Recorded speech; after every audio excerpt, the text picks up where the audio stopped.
Welcome to This Week in Morgan County. I'm your host, Russell Mokhiber. Our guest this week is Jack Kelly. Jack is the director of the Digital Media Center here in Berkeley Springs, West Virginia. It's a project of the Morgan Arts Council. Jack, welcome to the show. Oh, thank you, Russell. Before we do Digital Media Center, let's do Jack Kelly. Oh, that'll be fun.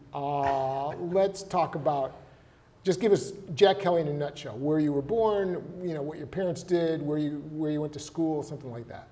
That's going to be a big nutshell. We got 26 minutes. Hey, great. Okay, so I was born in San Francisco, California, and I moved all over the country because of my father's job. We lived in, I went to 6 grammar schools, 2 high schools, 1 college, Niagara University, and so in between I moved a lot as a kid, and then as an adult, because I grew up in a lifestyle that I moved and did different jobs in different areas working for public broadcasting. And when you say working for public broadcasting, what were you doing? I was a creator of TV shows. I made TV shows my entire career in different kinds. They ran the entire gamut of anything you'd see on public broadcasting. I would be doing that, but at the local stations. And from the local stations, we would distribute either regionally or nationally.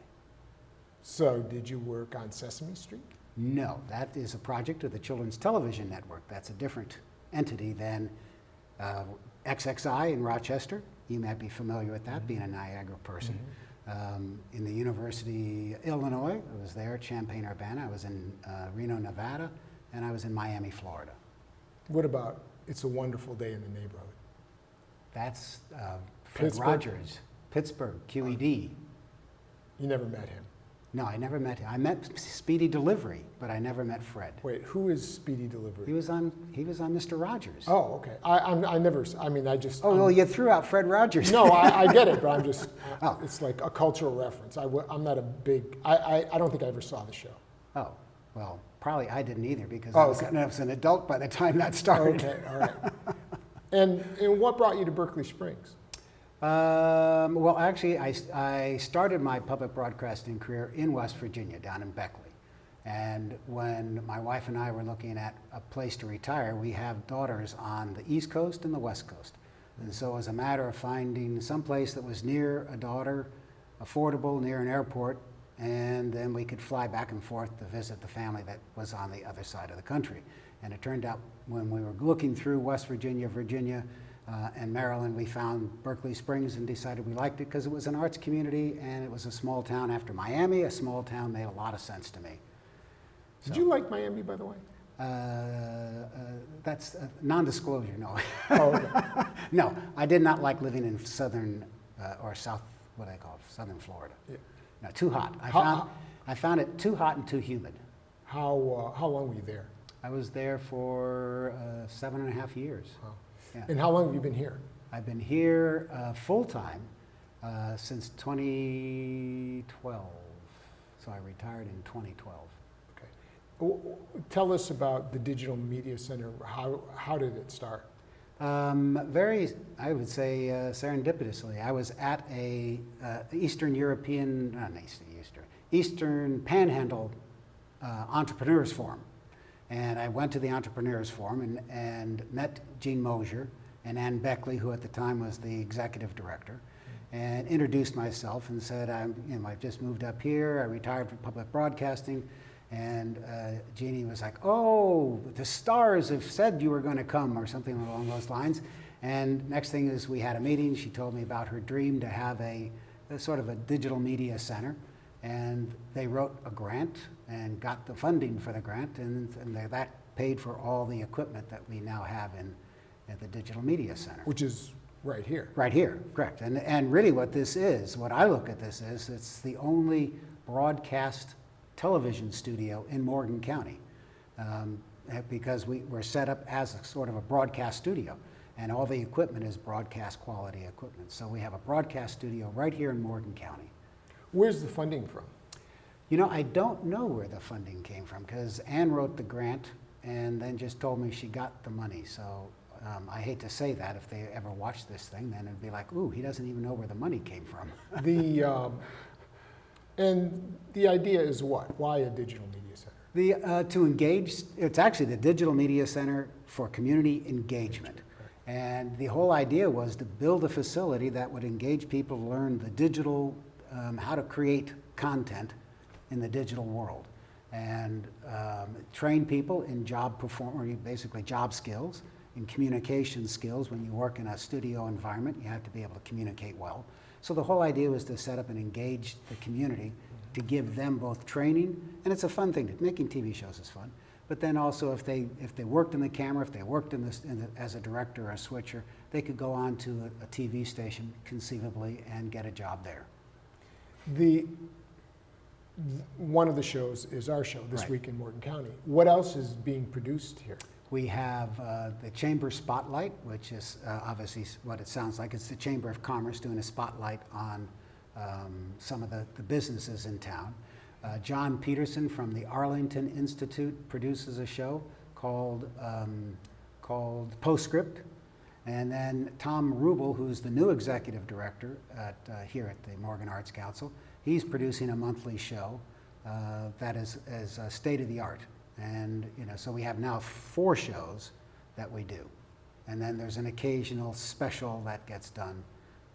Like when the Museum of the Berkeley Springs did a special where Gene Mosier interviewed Rosa from the castle, played by Jill Klein-Roan. So that was a special that we did. So we do these one-off specials as well. And it's the closest that we have to what's known in other areas of the country as community cable. Yeah, public access. Public access cable. Right. Yeah, and actually when I first started, that was the big thing is, okay, we can make shows, but where do they go? And as if you live here in Morgan County, you know that Comcast is the cable provider, and they had the franchise, or have the franchise. And they provided a channel, Channel 6. But Channel 6 was never utilized. I think there were just, if you sent something over to, at the time, Hancock, there was a Comcast engineering facility at Comcast, in Hancock, and they would put up a slide, a little graphic that would run. And when I started in setting this up, they had graphics that were like 2 years old. So no one had actually updated anything. So the question became, well, where are you going to put this stuff? I can't feed it a show to them. And I found out that Comcast was doing a pilot project. Before we get to the pilot project, why can't the product of the Digital Media Center, like this show, go on to that Channel 6? We would actually have to build an entire studio facility, engineering size. So that would probably take another $75,000 grant just to build the engineering side to make a direct link to Comcast. Okay, so sooner or later, if the money's there, that can happen. That could happen. So that could go right on the Channel 6 that goes into the Comcast subscribers in Morgan County. Well, theoretically, yes. Yes, and I'm saying that theoretically because there's more.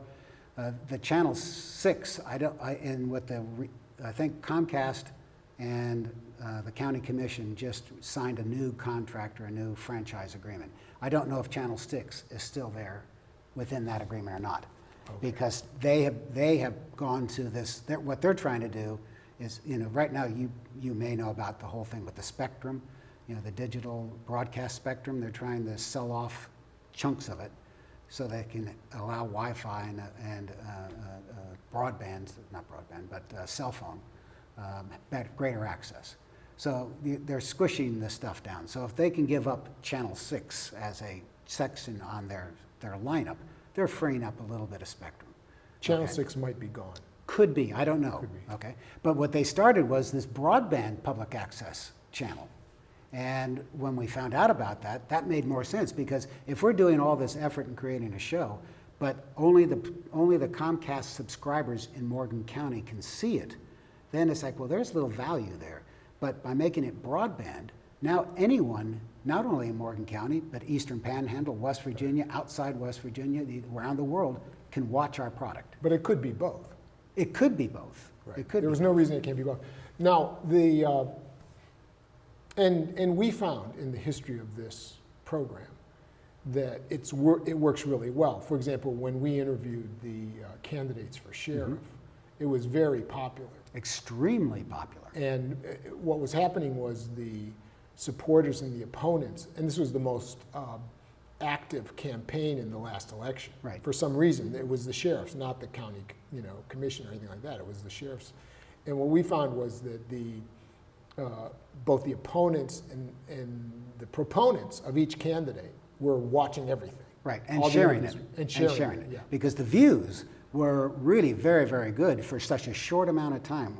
And we had a lot of activity. For such a small community. For such a small community, so it was. And what it was really interesting, when I went back and looked at the number of views, in all the races that you covered in this whole thing, the candidate that had the largest number of views in his or her race won, except for one. Right. Only one, and that person lost by 88 votes. So when you think about that, and she It had was the like most, polling. It was almost like it was polling. almost like polling, because she had the most views against her candidate, but she lost by 88 votes. And so it's just like, that was, to me, that was an amazing sort of experiment in community television. Yes. That people watched it and used it and put it on. And so that to me is extremely important. And you did an interview with Jim McCoy, who just recently died. That show's had a lot of views. So that's the kind of thing where you can resonate within the community if you focus on community issues and community matters. Right. And we actually, in terms of the impact of the show, I got a call from an author who's writing a history of the Troubadour and Jim McCoy, and he told me that this interview had an impact on him and moved him in a certain direction. So people, and he's from outside the area, so like you say, it's having an impact both in Morgan County and from outside the area. And he can access it. If it was only on Channel 6, it would never be seen again. You'd run it one or two times and you probably wouldn't see it again. Right. Unless you ran it over and over and over and over and over again. Yeah. Which, yeah. But I mean, the other thing Right. about cable access across the country is, even if it's cable access, which gets right into the living room of people flipping the channel, Right. They're also posted online too. So there's no reason why it can't be both. Well, it could be both. Yeah. Yes. Yes. All right, well, tell us about Berkeley Springs Community Matters and how that came about. Okay, that's the broadband public access channel. And that was part of a pilot project that Comcast was doing originally in 5 communities. And I was trying to find a way, how do I get our product somewhere? I didn't want to build a website and do all that design work, and came across this pilot project. And so Jerry Berman, who who was on the Cable Commission, was the head of the Cable Commission here for the county, said, well, let's call him and I'll get in touch with him. Well, he did, and the folks from Philadelphia came down. We had a meeting. We said, we'd really like to be included as a part of your pilot project, which was really wrapping up. But they said, hey, this is great. This will show that other communities than ones we chose have an interest in this. And so they got it all set up for it. The structure we used there, they're basically covering the entire expense and design work and everything of the Berkeley Springs Community Matters broadband channel. And if someone wanted, and I noticed today, I was on there this morning, and it's like people from across the political spectrum are posting. And so the question becomes, if someone wanted to go and post something on there, how would a group get involved with that? Well, actually becoming involved is simple. There's at the bottom of the page, all the way at the bottom, there is become a content partner, become a publisher. And you go there, you fill out the form, and you send it in. And at that point, they will set that person up or that organization up. The main criteria is this is a not-for-profit, non-commercial venture. So if you're a company that wants to advertise their product, this is not the space for you. If you're an organization, let's say like the Fox Club or whatever, that you're a nonprofit yourself and you want to have a space to get your message out, this is the space for you. This is the perfect way to go.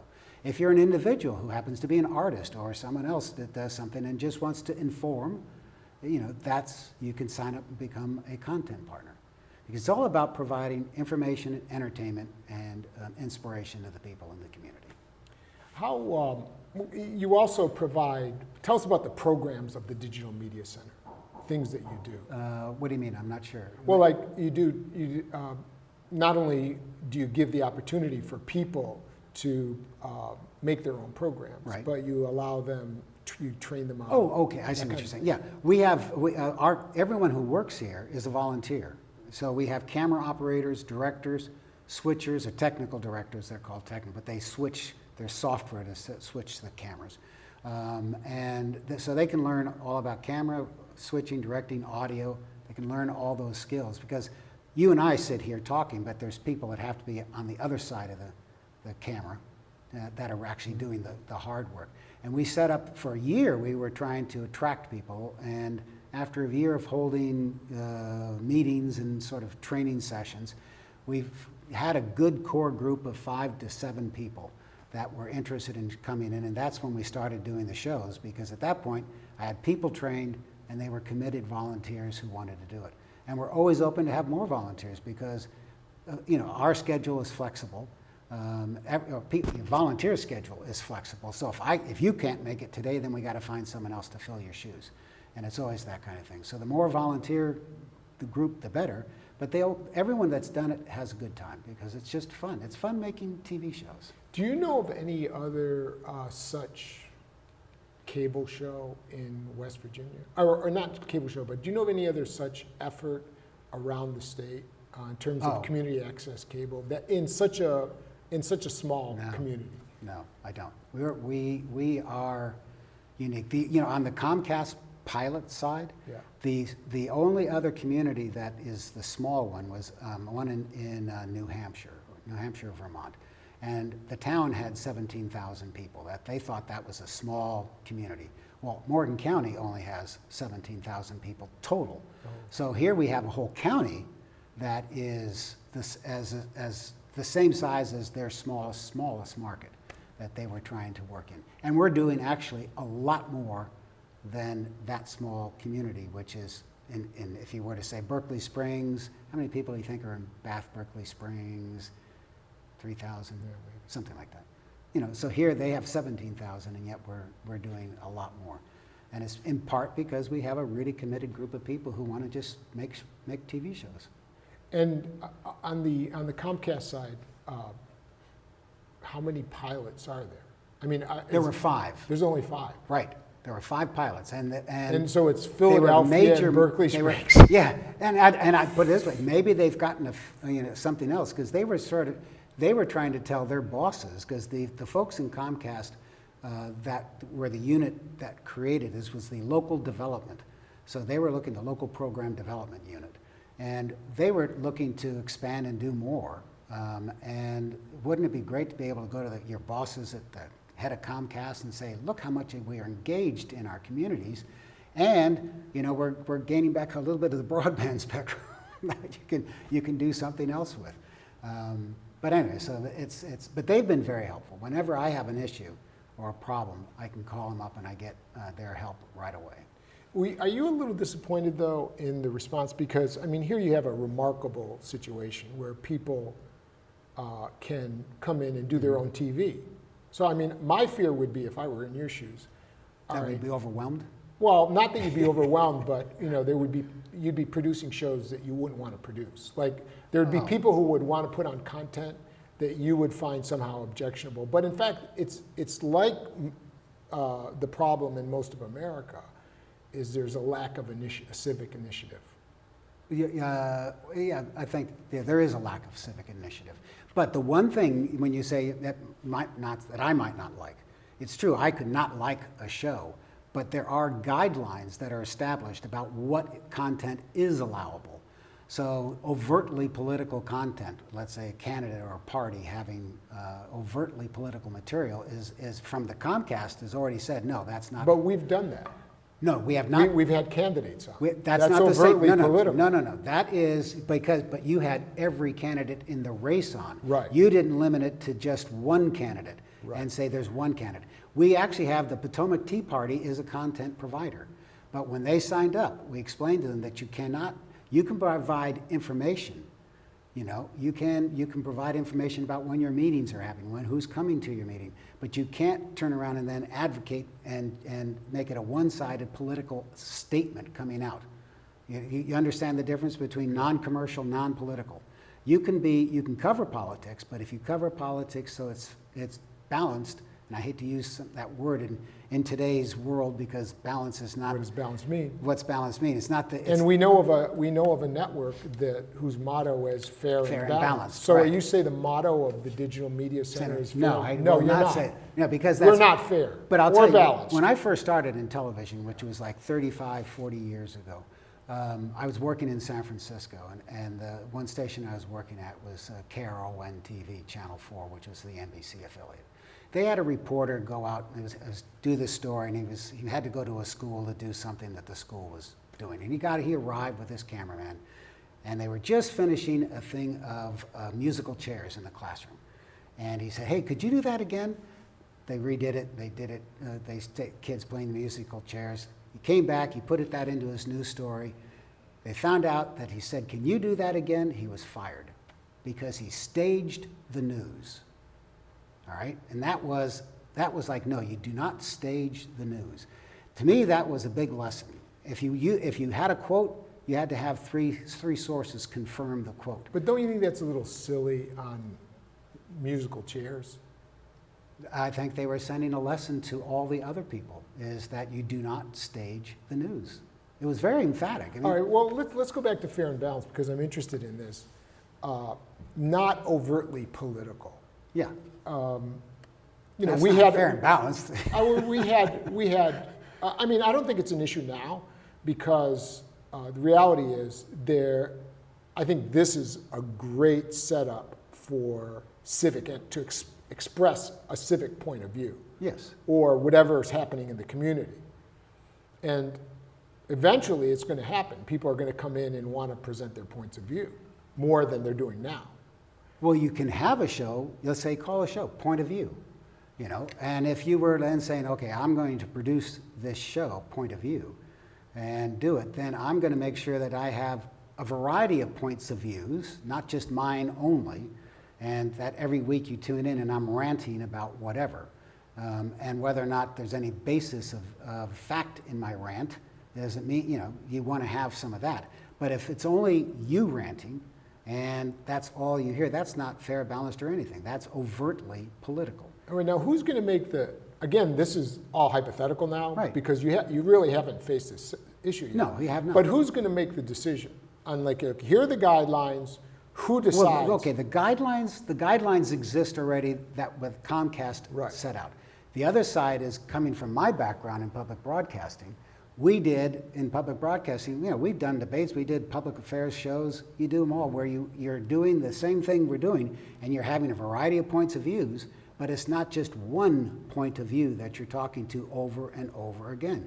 You talk about an issue in the community, let's say the issue of recycling. I'm only throwing that out there because right now it was closed because of the heat. But let's say recycling was your issue and you wanted to debate the whole value or whatever recycling. Right. And some people, you're not going to just have anti-recyclers on, or fracking. You're not going to just have one side anti-fracking. You're going to hopefully get someone who can talk about intelligently, not just rant about whatever they're trying to accomplish. If there are health effects, or if the host of the show should ask a follow-up if they know that that's overtly wrong. There should be a follow-up question that challenges the person who's throwing out a non-fact as a fact.